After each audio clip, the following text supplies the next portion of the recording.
first game. So, for all the parents, you may now go back to your seat. All the kids come here, guys. We're going to play our first game with Enzo. Yay! Alright, come here, everyone. Okay, so this time, kids, can you please put your balloons down because we're going to play our first game.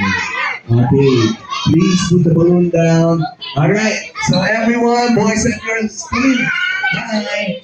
Hi. Alright, so everybody put your hands up.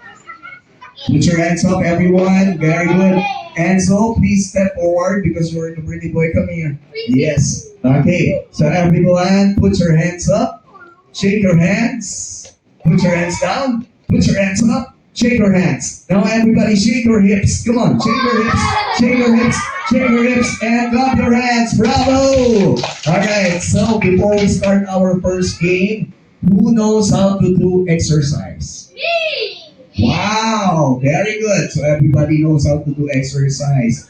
This time, I'm going to count 1, 2, 3, and then show me how to do exercise. Alright, and so are you ready? Alright, so boys and girls, get ready. Okay, and let's do the exercise. In 3, 2, 1, exercise, go. 1, look at that. 2, very good. 3, 4, 5, 6, 7, 8. Wow, Enzo, look at that. Wow. 8, 9, and 10. Bravo, clap your hands. Very good. Alright. Okay, good job, guys. Okay, and this time we're going to start with our first game, everybody.